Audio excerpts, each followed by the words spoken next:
Hello, everyone. Hello. We got 8 of you folks in here waiting for some more to come in.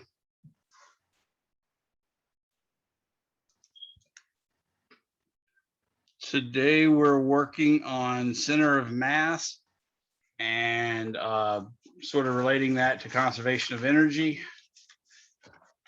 I've still got some things going on regarding the midterm, so I'm not really going to address anything about that yet. I just want to let everybody know if you missed the midterm, I'm getting ready to open it back up, and you're basically going to have till like Friday or something like that to get it done. And if you have a valid verifiable excuse, I can give you that without taking points off. But if not, then you're gonna get 10 points off for taking it late.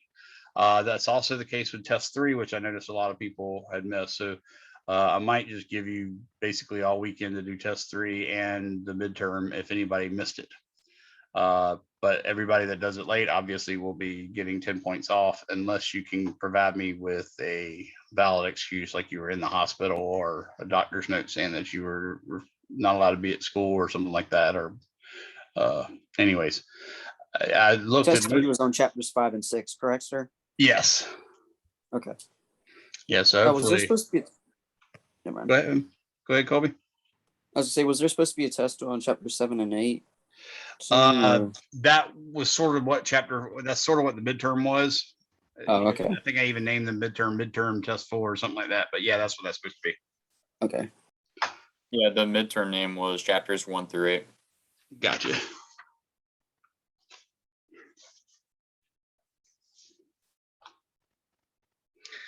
All right.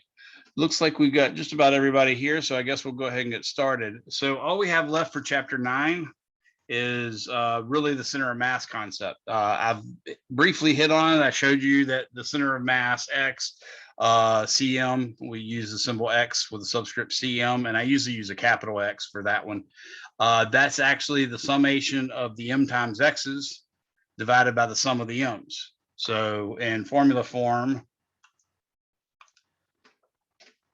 that means the X center of mass is blurry. Okay, that's m1 x1 plus m2 x2 plus dot dot dot on up to plus m sub n x sub n over m1 plus m2 plus dot dot dot plus m n, which can also be written as the summation from I equals 1 to n of m sub I x sub I over the summation from I equals 1 to n of m sub I. Okay, YCM is defined the same way. So YCM is equal to the summation from I equals 1 to n of m sub I y sub I over the summation from I equals 1 to n of m sub I. And Z, of course, is the same way.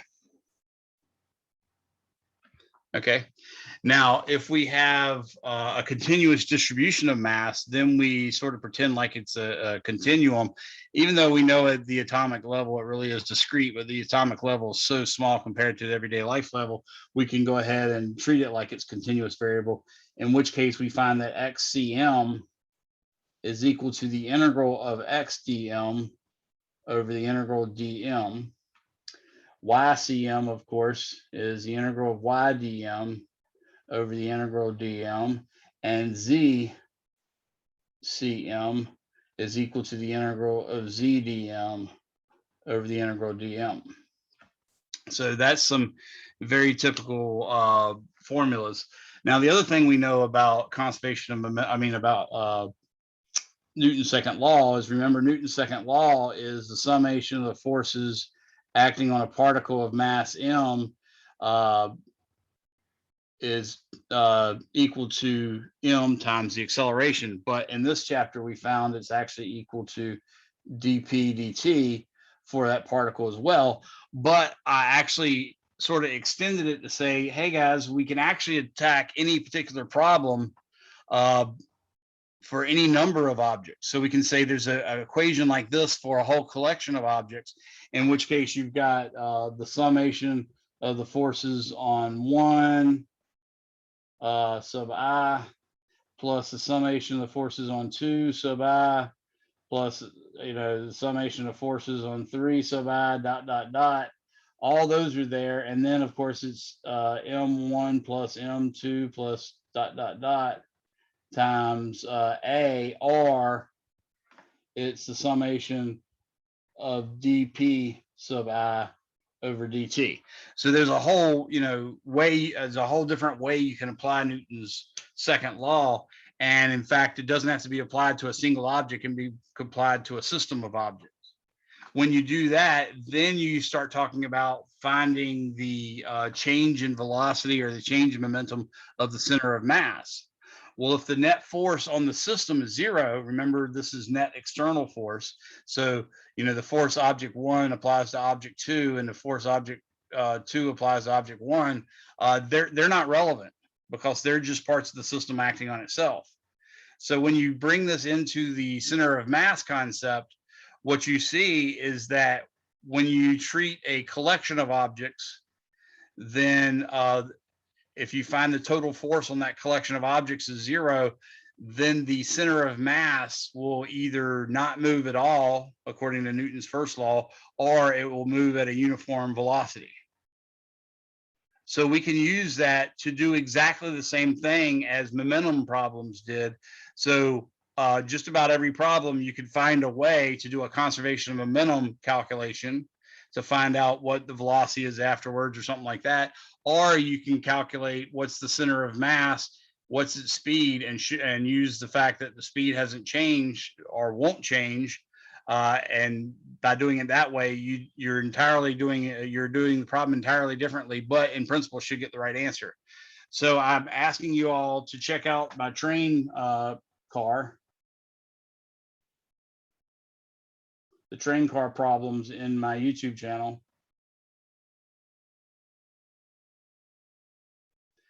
And I'm underlining that S because there's two versions.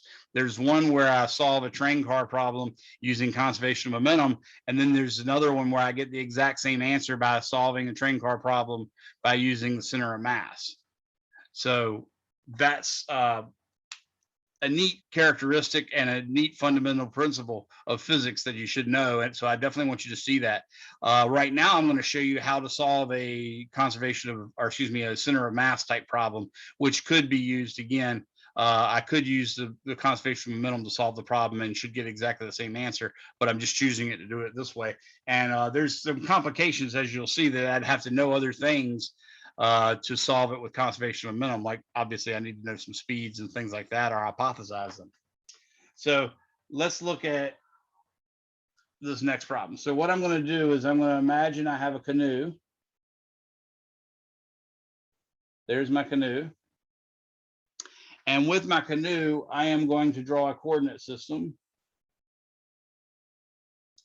where this is my x-axis, this is my y-axis. And in fact, this person right here has a mass little m equals 80.0 kilograms. And then over here at the 3.00 meter mark is another person. And he has a mass big M equal to 120.0 kilograms. And because of the symmetry of the actual canoe, we know that the center of mass of the canoe would be at 1.5 meters, because basically I'm saying this guy's on the back seat, this guy's on the front seat, and they're equally distant from the ends of the boat. And its mass, by the way, is 70.0 kilograms, and that's called the mass sub C for canoe. Okay. So that's the initial setup. And what I'm going to do is have the people trade places.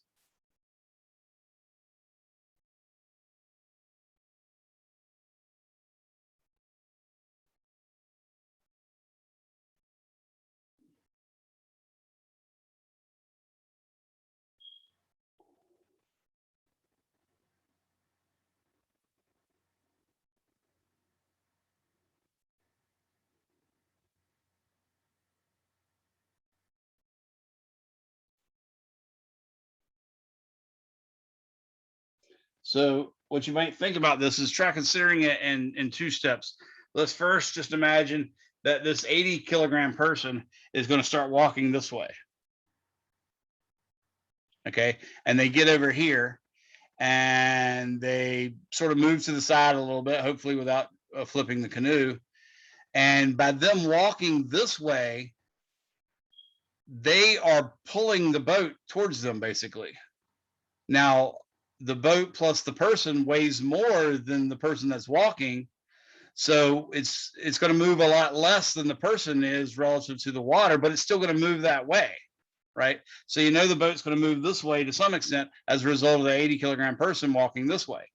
Now the 120 kilogram person is going to take and walk the other way, and they're a bigger fraction of the weight of the person plus the boat. So in fact, they're going to move considerably more relative to the ground than the boat will, but the boat's also going to move that way for this one. So ultimately what we're going to have is this same coordinate system drawn again is going to have now the boat like this. I'm going to pretend like the boat moved to the left, and I actually know, or I'm pretty confident it should move actually to the right. Okay. But I want to show you that that doesn't matter. If you choose incorrectly, it's not going to harm you. You'll just get a negative value. So I'm trying to instinctively choose to go the wrong way. What I'm now going to do is say that this person is the big M. They're here now, and they've moved a distance X. And of course, now the center of the canoe has moved a distance X as well from 1.5. And of course, this person here,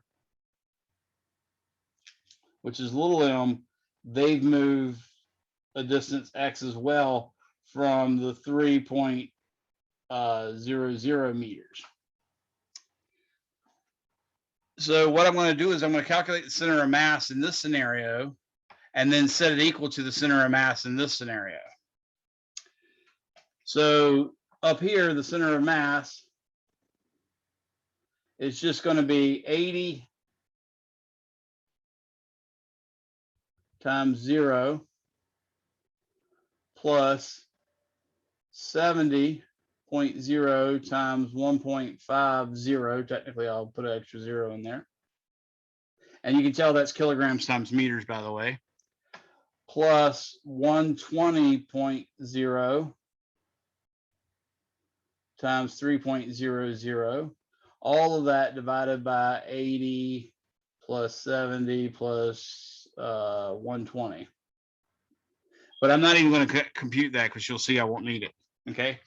Now, after they've moved, now it becomes 80.0 times. Notice this 80.0 was the little m, and now its position is 3 minus x. So I'll write 3.00 minus x. The mass of the canoe, which is 70.0, is now at 1.5 meters minus x. And the big person is now 120.0 times 0 minus x. So I'll just put minus x there. Again, that's all going to be over 80 plus 70 plus 120. But you can now see that cancels out with that.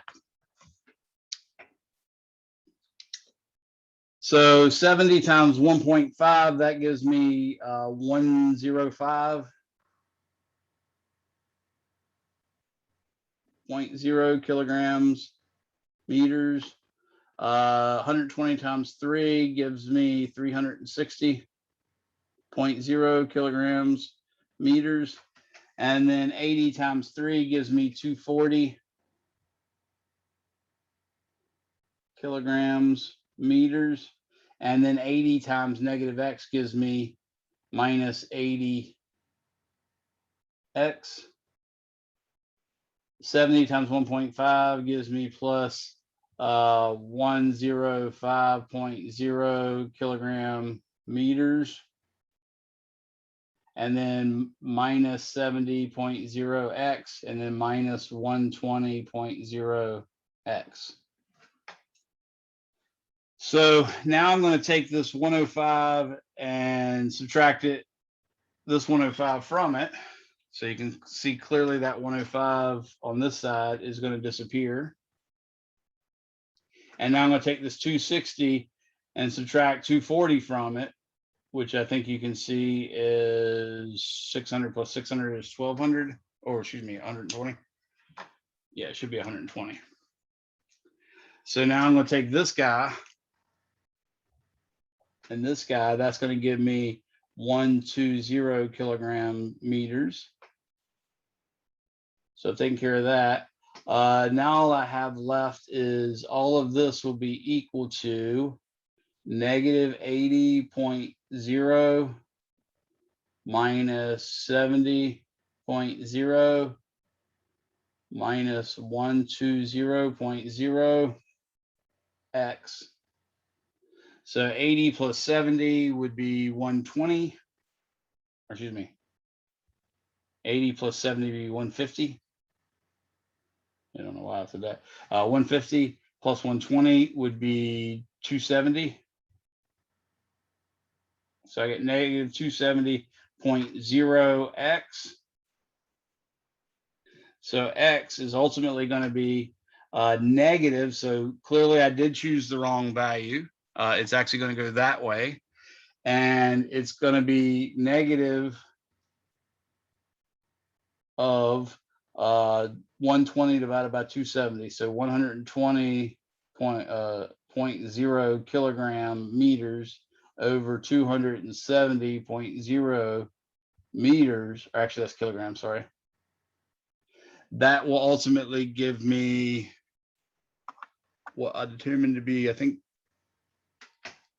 actually, let me just do it. I thought I'd worked it out somewhere already and had the answer written up. Did anybody disagree with any of my math? Check me for arithmetic mistakes, because you know how bad I am at that. I think the answer is 0.444. Yeah, that's what I got. 444, and technically it should only be the 3 sig fig because that top one's the 3, and that's meters, and it's negative.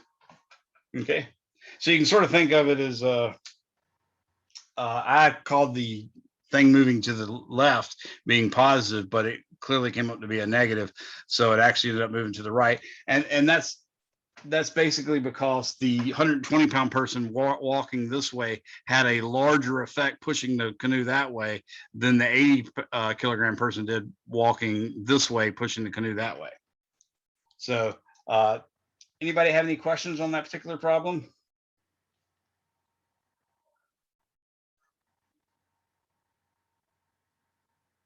So the canoe actually moved. Nope. 0.444 meters, and the direction it moved was toward the right. Okay. All right, so that's a very typical problem done with center of mass. As I was hinting to you earlier about doing the train car, I just want to give you a little sketch of what that is. So if you imagine a train car sitting like this, and it has a stack of cannonballs on the back there. It's got a cannon right here that has a significant weight, of course. And then it's got a train car that has a significant weight. And then it's got a little wall set up over here. So what's going to happen is this cannon will fire a cannonball, and the train car is all going to recoil this way when the cannonball is fired, because initially the momentum is 0, nothing's moving. The cannonballs are all loaded up and inside, and it hasn't been fired yet. So the momentum is initially 0. So using conservation of momentum, you can tell that when this cannon fires, a ball is going to be going this way with a certain momentum, and the train car plus the other balls plus the cannon itself will be moving this way, and their momentum will be exactly the same as the balls. But then when the ball hits this side here, that's going to be exactly the same momentum it had. So that's going to bring the momentum of the train to a stop. So it's back to the momentum equals 0, and a ball will land here. Now it's going to repeat that every time you fire a ball. And then what we're basically going to have at the end is that the train car has moved over here some amount X, say, and the net result is the cannon is still in the same spot, but the mass of balls are now on this end. So you can use the center of mass and realize the center of mass can't move because all the forces acting on it are internal forces. And from that, you can figure out how big X is. But alternatively, you can calculate the recoil velocity and then figure out, well, relative to the train, how long is the ball going to take to fly from here to here? Multiply that velocity, that relative velocity times the time of travel. That'll tell you how much it's moved this way. And then you do that for the next one. And then you do that for the next one. And you do that for the next one. And you do that for the next one.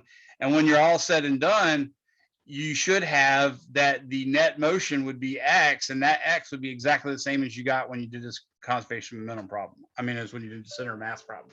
So that's what I'm talking about with that. Now, I want to show you the quote unquote relatively tough part of the chapter, which is where we actually apply calculus to derive the center of mass of stuff.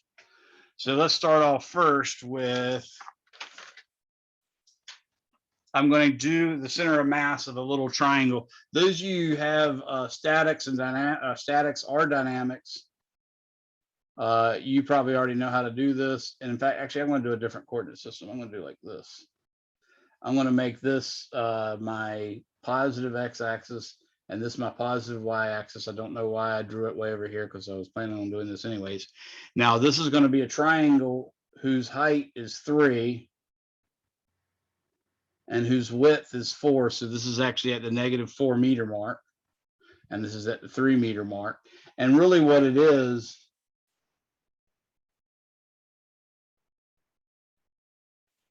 is 4 meters by 3 meters.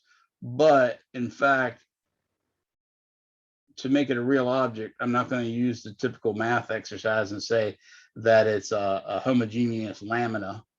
I'm going to say, in fact, that it's not a homogeneous lamina, that it has a thickness T. Okay. We know that XCM is equal to the integral of X dm over the integral of dm. So I got to figure out what I'm going to call my dm and what I'm going to use as my dm. So what I'm going to do is, since X is in the actual integrand, I want X to not vary over my differential mass element by more than a differential. So a perfectly ideal scenario is a little sliver this wide.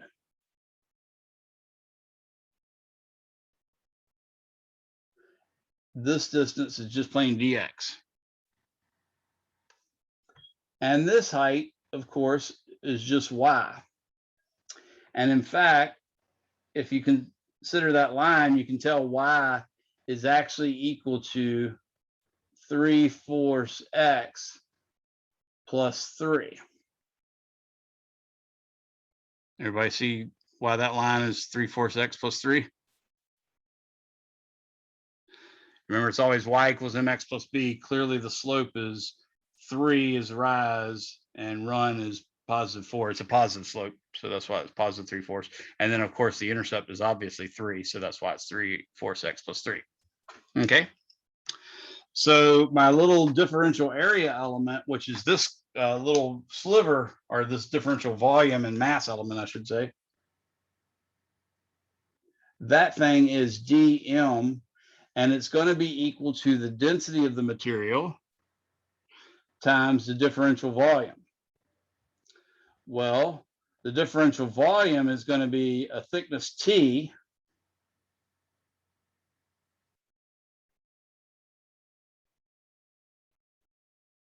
like that, times the height, which is y, which is 3/4 fourths x plus 3. So that's the y. And then times dx.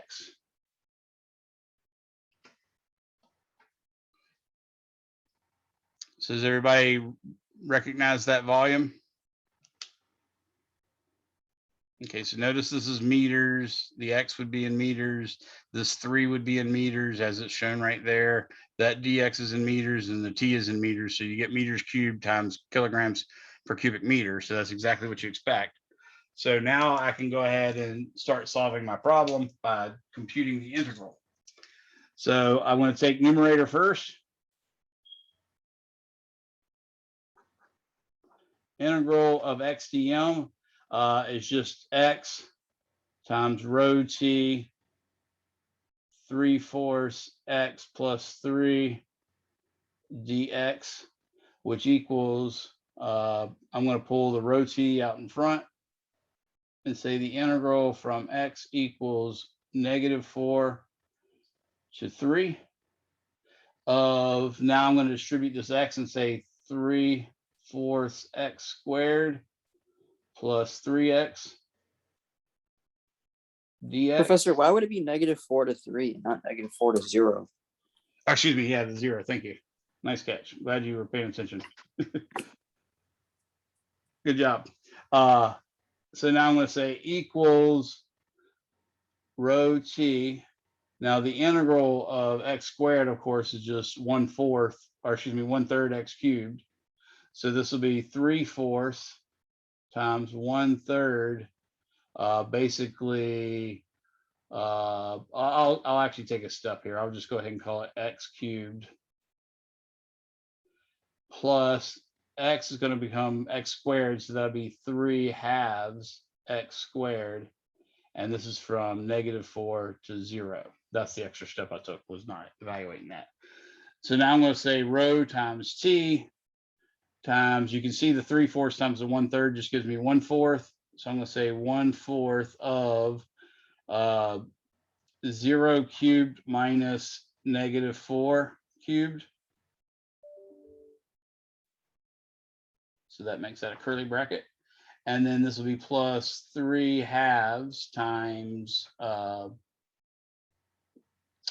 let's say 0 squared minus -4 squared.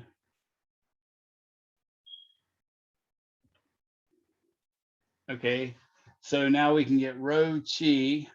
This is going to be negative times negative times negative gives me a negative times a negative gives me a positive. This is 4 total, basically. However, one of these is going to cancel out with 1 down here. So I'm actually going to get 16. So this will be 16. And that should be 1, 2, 3 cubic meters. So, and then this part over here would be 3/2. This is squared, so that's going to be a positive, and then it's minus a negative. So I'm still going to have a negative there, but it's going to be 4 squared, which is 16, and negative, of course, 16 divided by 2, and then times 3. So that'll be a negative 16 times, let's say 16 divided by 2. That's going to be 8, and then 8 times 3 is 24. And that should be meters cubed as well. Anybody see any errors with that calculation?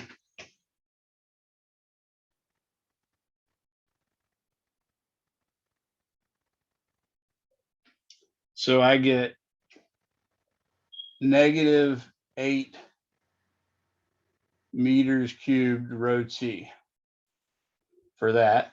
Now I'm going to do the integral of just plain dm, which is all this without that x there. So I'm just going to say it's equal to the integral. This is the denominator, by the way.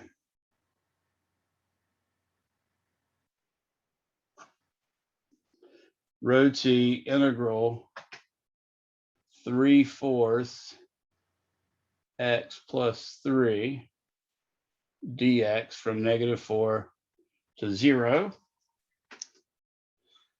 This becomes rho t times, let's do 3/4 times 1/2 x squared plus 3 times x evaluated from -4 to 0, which equals rho t times 3/4 times 1/2 of, now I'm going to do, this will be a curly bracket again. This will be 0 squared minus -4 squared. And then I'm going to say plus 3 times 0 minus -4. I'm going to say rho t. Obviously, -4 squared is going to be positive 16. And then this times a negative be -16, but then I divide it by 4, so I'm going to get 4. So I'm looking at -3 times 4 be -12. And that should be meters squared. And then this one would be negative times a negative is a positive, so it'd be 3 times 4 is 12.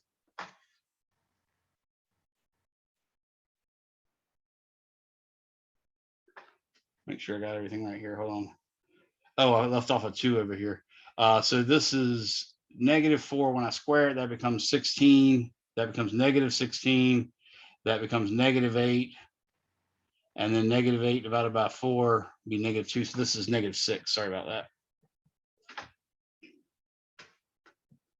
Everybody agree with that? And then this becomes positive 12 meters squared here. Okay, so ultimately I'm going to get 12 minus 6 would be -6, or excuse me, positive 6 meters squared rho t. So XCM is obviously -8 meters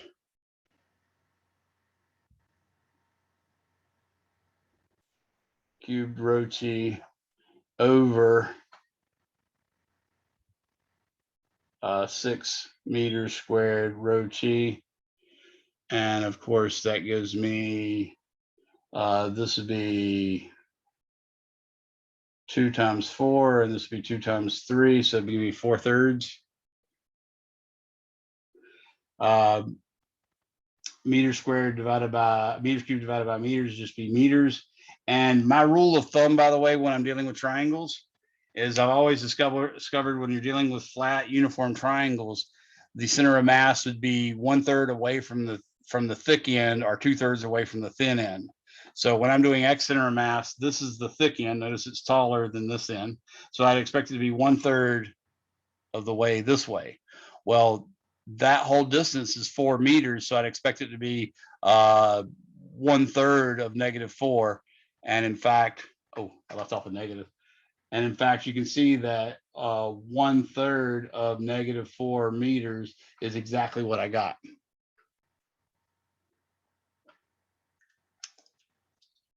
So I'm confident that my mathematics worked out right, and I know that is the right answer, like I said. And that's always the case. If you've got a uniform triangle, then really it's always going to be 1/3 away from the fat end or 2/3 away from the thin end. So in this next one, for instance, we're going to do the YCM. Well, the YCM should be 1/3 of the way from the fat end. So that'd be 1/3 up of the third. So I better get 1 on this. Okay. Or you could go 2/3 of the way from the narrow end. Well, that's 2/3 of 3. That'd be 2. So it'd be 2 down from here. So again, I get y equals 1. So now let's check that and do this problem for the y center of mass. So the y center of mass is equal to the integral y dm over the integral dm. This time I'm again going to draw my coordinate system. There's 3, there's -4, meters, there's y, there's x. This time y is in my integrand, so I don't want the y value on a particular differential mass element to differ very much from any other part of it by more than a differential in y. So it's wise for me to choose a little narrow piece like this. Okay. Well, you can see that that thickness is just dy. And you can also see that this distance right here is x, but notice that x is going to be negative. So I'm actually going to use a positive x. So this little thing right here, this object that I've got drawn, that's my dm, and that's going to be rho times dv, and that's going to be rho times t like we did before, because it's still going to have a thickness t. Now I've got to take the height, which would be negative x, times the width, which is dy. Okay. Now in this case, we know that again, y is equal to 3/4 x plus 3. So that means x is equal to 4/3 of y minus 3. So that's what I'm going to do in my substitution. So let's do the numerator first.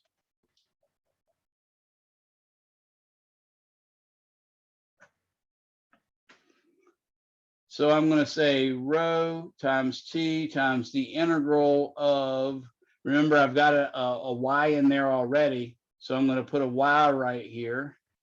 I've already got my rho t. Now I've got to have a negative x dy. And of course, I'm going to integrate it from y equals 0 to 3. That's why I Where did you get that y from? It's in the formula. Oh. And notice this is where my 3 came in earlier. That's why I wrote 3 up there like a dummy. Now I'm going to replace that negative x with this, the negative of this. So I'm going to say equals rho t integral y times, to make the negative of it, I'll just do 3 minus y. I'm going to put a 4/3 3 minus y dy. So I can now write 4/3 rho t integral 3y minus y squared dy, 0 to 3, 0 to 3. So I get 4/3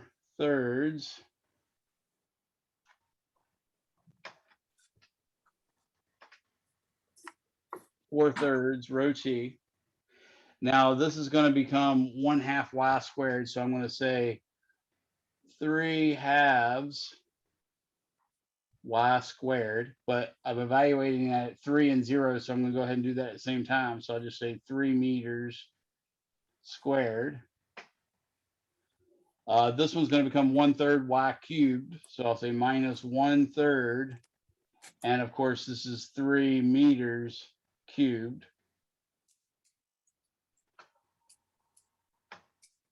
And actually sort of can ditch the units. I wanted to show you that first time how it all worked out. I can pretty much ditch the units, but you can see basically by doing this, certain numbers have to have certain units anyways. So anyways, we'll go with this. What I have now is 3 squared, which would be 9. 9 times 3 is 27. So I'm going to say 4/3 rho t. 3 times 3 times 3 is 27 over 2. Minus 3 times 3 times 3 over 1/3. Okay, of course, that's just going to be 9. Yeah, that's just going to be 9, like that. Now I can write this as 18 over 2, and then I have 27 minus 18 over 2. That's going to give me, of course, 4/3 rho t. 27 minus 18 gives me 9 over 2. So that'll be 9 over 2. Or ultimately, I can cancel out this 3, leaving a 1, and this leaving a 3. And I can cancel out this, leaving a 2. With that, leaving a 2 times 1. So ultimately, I see I just get 6 rho t.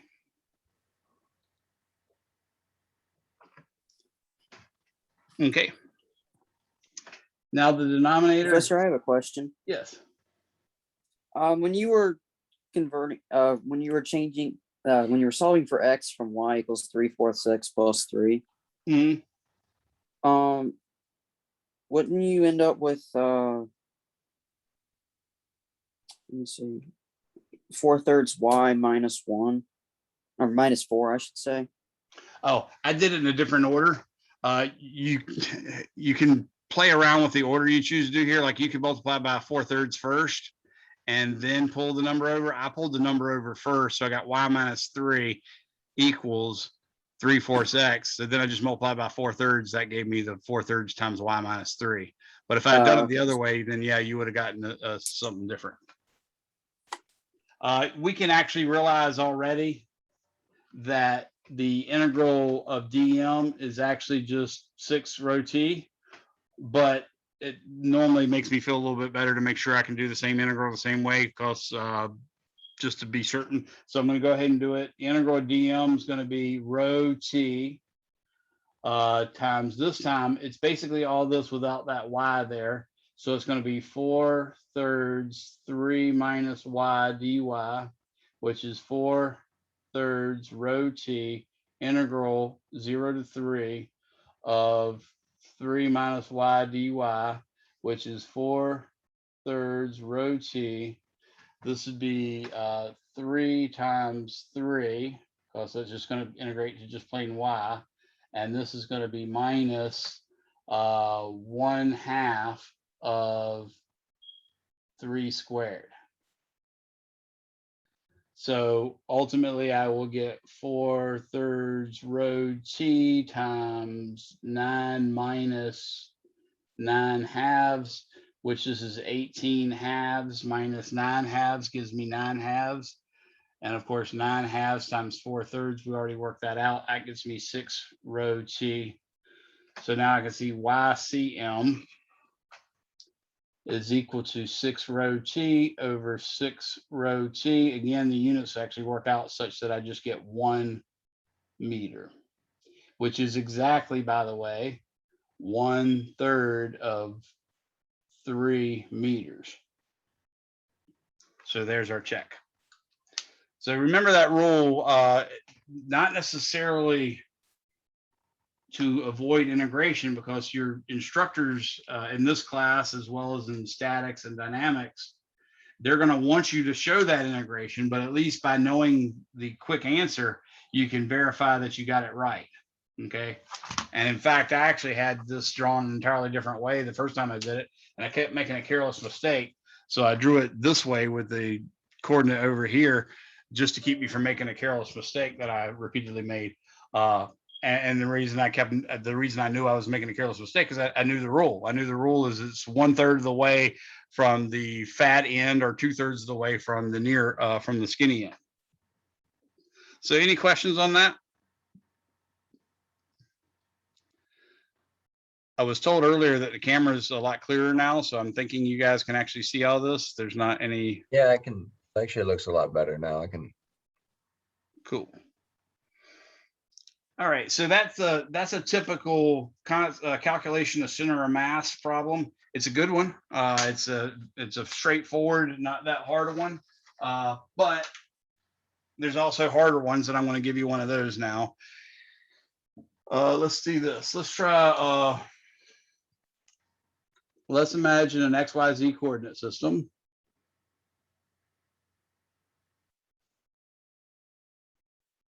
So I'm going to have X coming out of the page, Y being parallel to the page and to the right,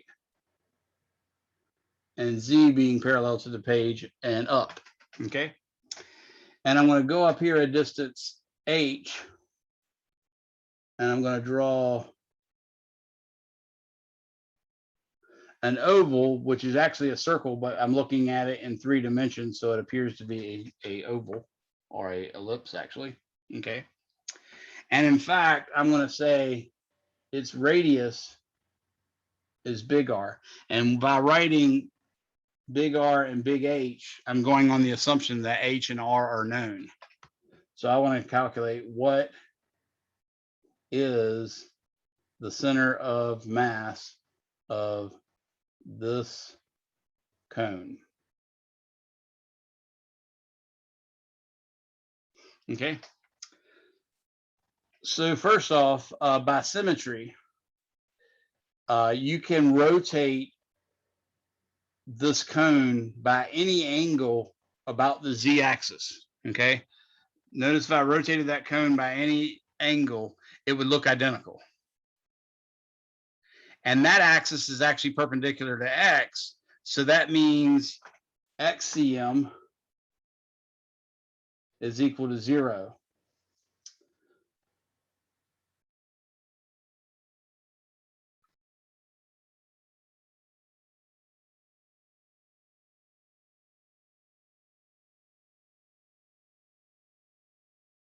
Any rotation about an axis perpendicular to the x-axis leads to an identical cone. Now, if I choose that axis perpendicular to the y-axis, I can see the z-axis fits that bill as well. And again, any rotation is going to give me the same thing. So I know the ycm is going to be 0 as well. So that's symmetry. That's making use of symmetry to figure out centers of mass.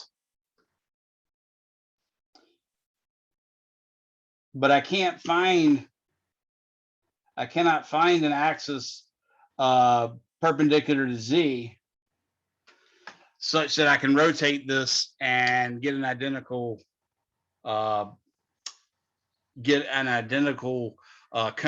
So for instance, if I did about this axis, then turning it 90 would make, you know, a sideways cone, and turning it 180 would make an upside down cone.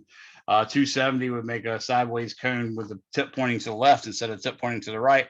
And any other axes perpendicular to that, I couldn't do it either. Or axes perpendicular, like coming out of the page, I couldn't do it. So I've got to do the math on this one. So I know that z cm is equal to the integral of z dm over the integral of dm. Okay.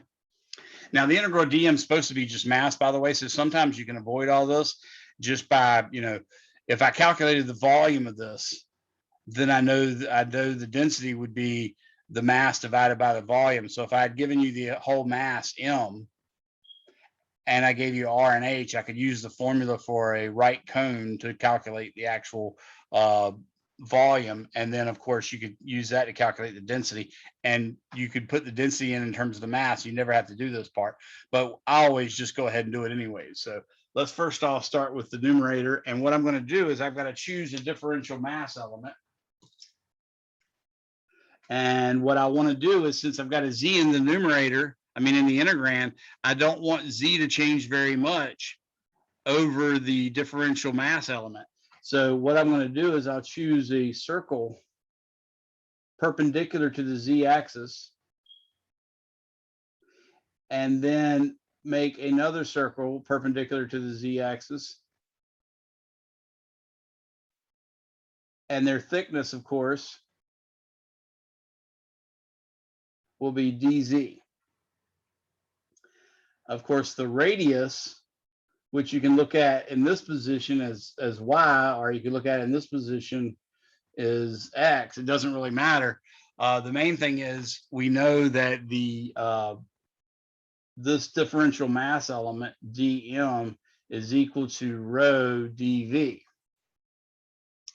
And that rho, I'll just put there, but the dv should be pi r squared dz. Notice I got meter times meter. Okay, so it is a cubic length, so that's good. Now there's an equation. If you just imagine this being r, you can say, oh, well, r is clearly equal to h over r times r. Okay, excuse me. I shouldn't say r. I should say z. Z is h over r. Yeah, because rise is h. run is R, big R. So that equation right there, Z is this. So you can tell from that that I can change the Z into an actual R using that formula. So now I'm going to say numerator.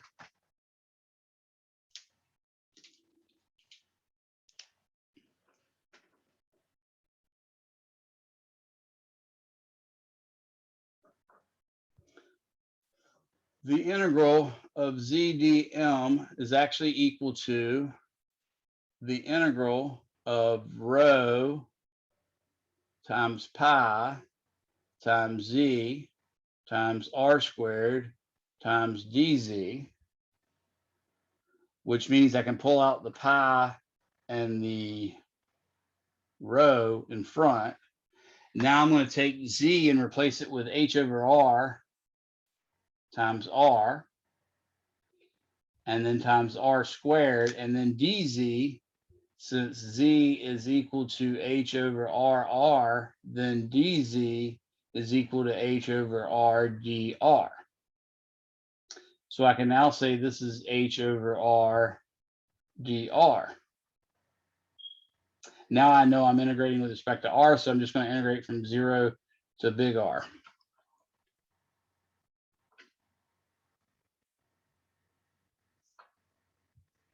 So I'm going to get rho times pi times H squared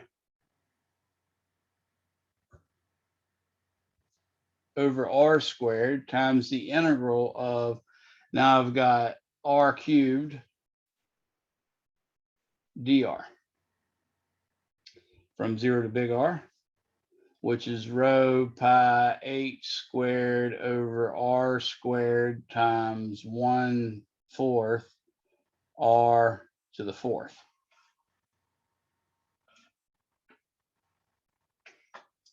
So you can see this is ultimately just equal to rho pi H squared R squared, because this 4th and that 2 down there cancels out, leaving just a 2, and all this will be over 4. Now let's do the denominator.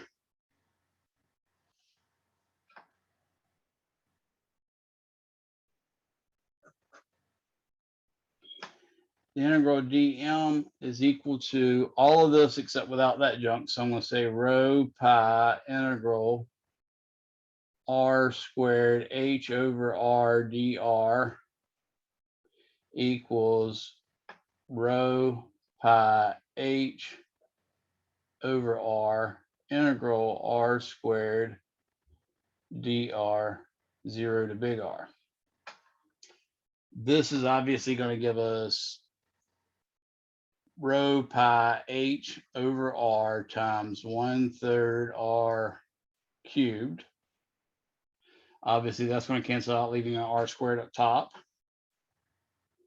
So in this case, I'm going to get rho pi H R squared, rho pi HR squared over 3. So I can now say ZCM is equal to the numerator divided by the denominator. So I'm going to say rho pi H R squared over 3 divided by rho pi H R squared over, oh, that was supposed to be over 4. Duh. The rho pi H squared, that's what it was. I copied the wrong one for this. Notice I'm supposed to take that. It says rho pi H squared R squared over 4, rho pi H squared R squared over 4, and then rho pi H R squared over, in this case, 3. So when you divide a fraction by a fraction, you do the same thing as multiplying by the reciprocal. So I'm going to leave this one turned right side up, H squared R squared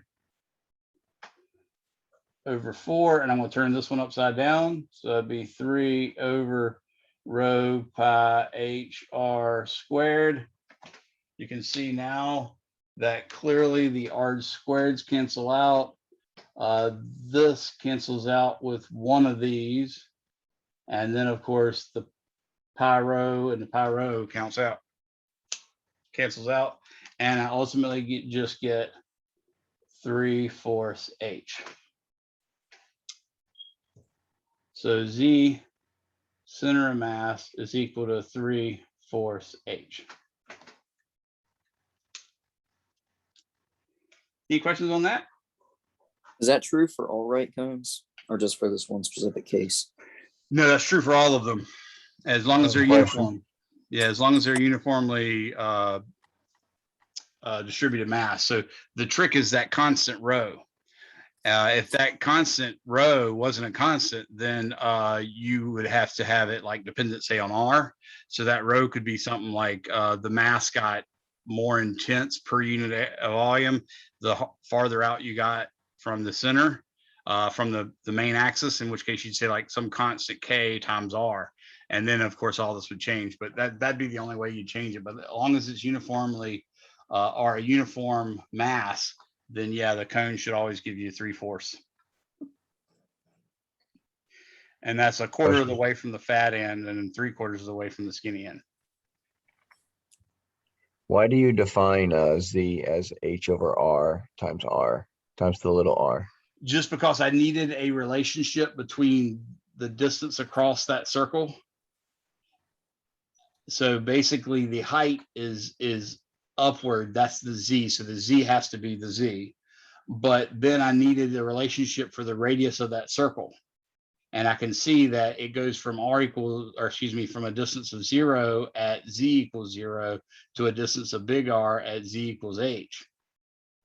So if you try to use those 2 points, if you try to use those 2 points for y equals mx plus b, then you get Z has got to be H over R times little r. Okay, so you're using a rise over run as a slope times the radius. Exactly. It's basically, yeah, it's sort of like saying, okay, well, I have the radius slash Z has a value of 0 at 0, and it also has a value of H at big R. So you say y equals mx plus b. In this case, you're going to say Z equals mr plus b.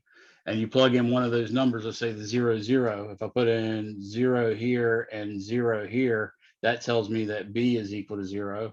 And then if I put in the h and the r, so the h is supposed to be the Z value. So I'd say h is equal to m times big R. And we see m is equal to h over r. So now I have y or Z is equal to h over r times r.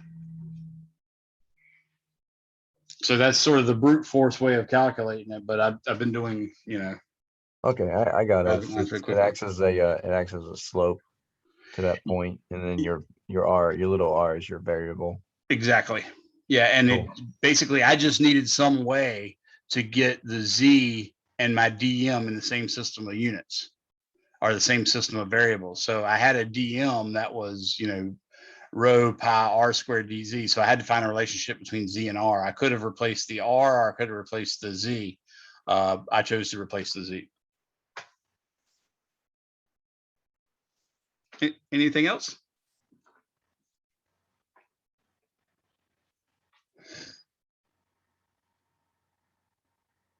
Well, I think those are two really good center of mass problems. When we get in the rotational motion, which is chapter 10, we're going to do something else. And instead of talking about center of mass, we're going to do moment of inertia.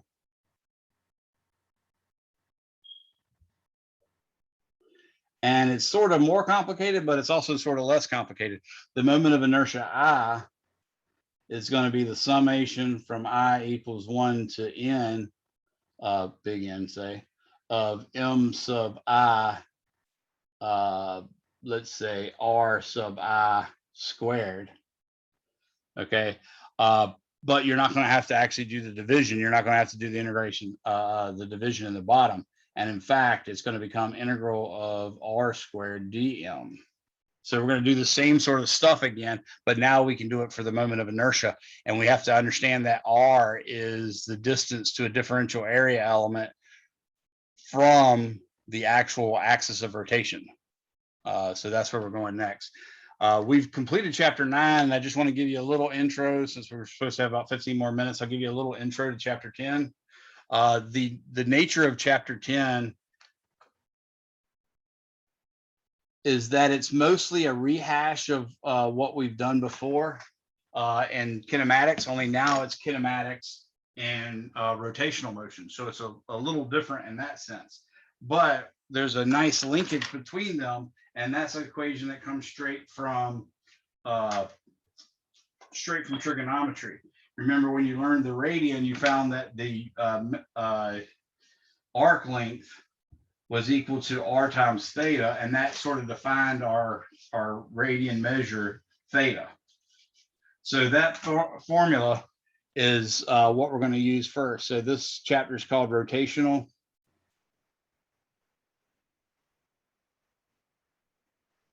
motion.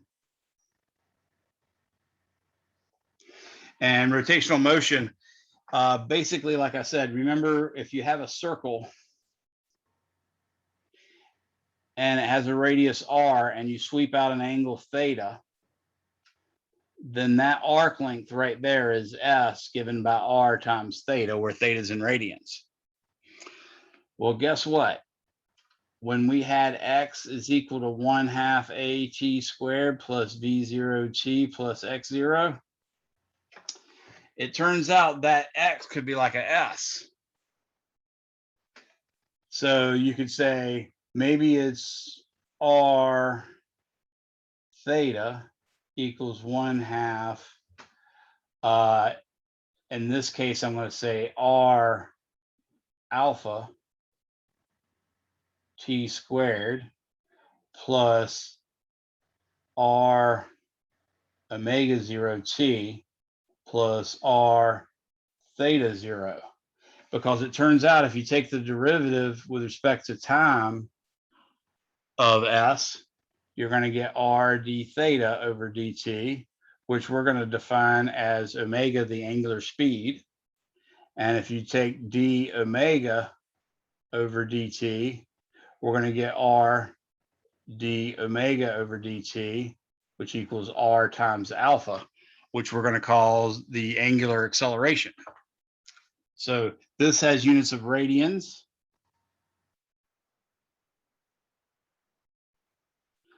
This is radians per second. And this is radians per second squared. So you see, I now have a common factor of r. And in fact, we now have a new equation, theta equals 1/2 alpha t squared plus omega 0t plus theta 0. Similarly, when we had v equals v0 plus at, well, now we're just going to have omega equals omega 0 plus alpha t. If we had v squared is equal to v0 squared plus 2ax minus x0, that's just going to become omega squared is equal to omega 0 squared plus 2 alpha theta minus theta 0. So these are new kinematic equations. And in fact, every one that we've had in linear motion, you can replace in rotational motion by just making these changes. We're going to say x goes to theta. We're going to say v goes to omega. We're going to say a goes to alpha, r a centripetal. We'll discuss that a little bit later. And t just stays t. Okay. But there's other stuff too. So for instance, force is going to go to torque. Mass is going to go to moment of inertia. momentum P is going to go to L. And in fact, P is equal to mv goes to L is equal to R cross P. I is equal to integral of R squared dm. Torque is equal to R cross F.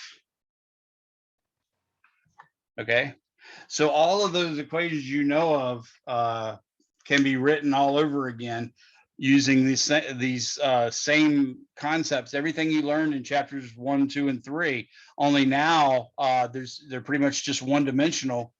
And the only thing you got to watch out for is acceleration. Now can be two things. Acceleration can be R times alpha, and that of course is in the theta hat direction. And then it can also be plus AC, which is that V squared over R we learned before. And that'd be, of course, in the, well, I'll say plus or minus, but that's going to be in the R hat direction. So you can have a centripetal acceleration that goes out or a centripetal acceleration that goes in. Centripetal means center seeking, so that has to go in, but there can still be a centripetal component that could point in or out depending on what you're doing. So for instance, if you had a space shuttle that had a jet that blew straight up out the top and you were flying with your bottom facing the earth, if you thrust that thruster, that would actually push you towards the inside. If you had another jet on the bottom and you force that thruster, that would force you outward in the direction of R hat, whereas the other one did in a negative R hat. So that's why I just put it as an AC, because it could be any of them. Now that you have that, you also have a different version of Newton's second law. So for instance, Newton's second law said the summation of forces is equal to mass times acceleration.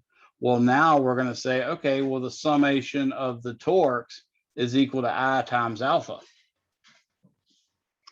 So that nice notation I was using before, X and Y, now, and you've probably already seen this in your statics class if you have it, you might do something like that, where you're going to say, okay, X and Y, X is positive to the right, Y is positive up, and torque is positive in a counterclockwise direction.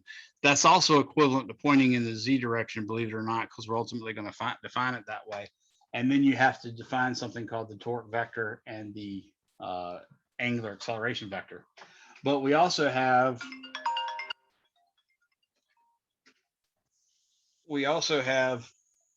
the summation forces is equal to dP dt. Remember that version? Well, the summation of the torques is equal to dL dt. Again, L is equal to R cross P, and tau is equal to R cross F. Okay. What else do we have? Well, that's a pretty good start right now. So you can actually start doing a lot of problems from chapter 10 just from knowing this. And we've got a really extremely generous due dates for chapters 9 and 10. So don't be surprised if all of a sudden on the due date for chapter 9 you find chapter 10. And don't be surprised if because we just started covering it today, so I can change the dates today if I wish. Similarly, when we start covering chapter 36, which is where I go to next, don't be surprised to find that due on the same day as chapter 9 or chapter 10. Okay. But like I said, I won't change that date until I start covering it.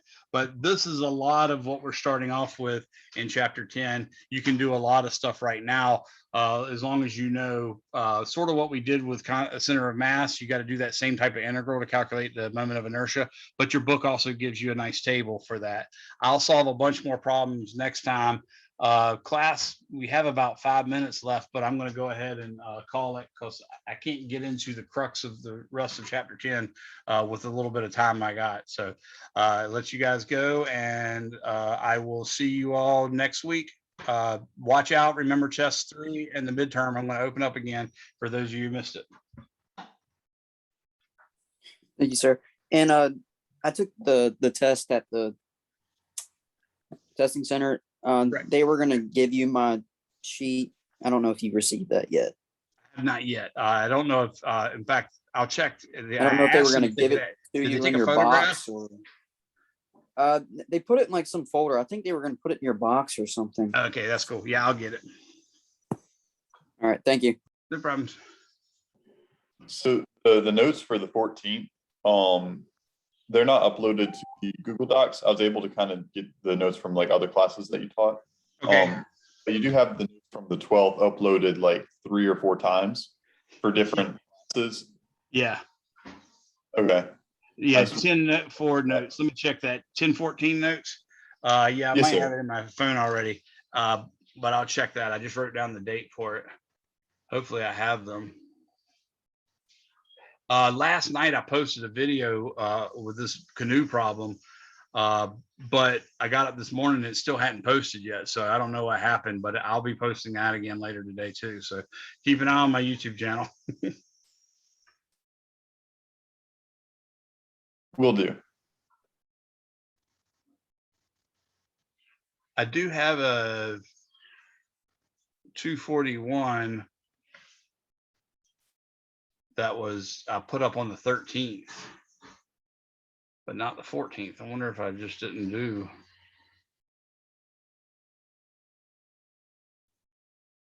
Yeah, I didn't record anything on the 14th, which often I record it the day after, or I'll take the photographs the day after, but I don't even see that for the day after. Is the 14th an actual Wednesday or is it a Thursday? It's a Thursday. Okay, so the 14th was a Thursday. Yeah, that's not it either. Okay, I'll look around for it, see what I can do. Hopefully it's in my stack of papers and I haven't thrown it away yet. Thank you. No problem. Anybody else? Yes, Professor. I was just curious about some of the old tests, like test 3 still has 2 other ones, and I was wondering what, like if you wanted us to put an attempt for those, even though those were like the No. older version. There's only one, and none of them are supposed to show except for that one. I just haven't been able to figure out where they're all hiding. So, and Okay. once Yeah, someone 'cause they're takes it, I still on can't the, hide it. So, yeah, if Okay, you've got one in the books, you're golden. All right, cool. I just want to make sure I had everything in. If you didn't do the right one, I'll let you know and give you time without taking points off or anything like that. Okay. Okay, cool. Thank you so All right. much. No problem. See you, Sam. Have a good weekend. Christian, you guys have any questions? yes, Go for it, Tristan. I just wanted to confirm, you got my email, right? Yes. Okay, we're all good. Yeah, you're good. Thank you. I mean, I was on the, yeah, I think, yeah, I remember. Yeah, you're good. Don't worry about it, man. I swear I took that practice midterm more than 60 times. I don't know if it's like I think it's 63 attempts. So But- you did you see like it helped you, or did it seem like it didn't help? It definitely helped. Good deal. Yeah, that's I, sort of the nature of me doing that. I know students will work a lot of problems if they know that's the deal. So yeah, I love giving them. I did excellent on the midterm, so I just wanted to make sure though, because I made that mistake, but I didn't want you to think what I was doing was taking advantage of that. I wasn't. No, it's cool. Okay, I just wanted to make sure so I didn't get a 0 on the midterm or anything like that. No. Yeah, if you took it, and actually it tells me exactly what time you sign in and sign out and all that good stuff. So yeah, you're all good. Okay, All right. thank you. No problem. See you, Tristan. Go ahead, Christian. You had something? Yeah, I bombed my midterm massively. Yeah, I'm going to make an announcement about that probably Tuesday for this class. I can't do anything right now, but I'm going to make an announcement about a plan I have. But Okay. it is very normal. The typical class average midterm is usually on the order of a low 50 to maybe even mid 50s. And I think this class might even had a low 60. So you actually did better than normal. And then by comparison, the final will have an average of more like 75. So Okay. usually it takes this first midterm for you to realize, oh, I'm maybe doing a little too much, leaning on looking up stuff or stuff like that, when I'm actually given a chance to not look up something, or not given a chance to look up something, I do poorly. So normally students correct by the time the final comes along. So don't fret it too much. Just wait for my announcement. or I'll wait for your announcement. I'm just what do you call it? I did the math on the grade I had before based off of what I had in the grade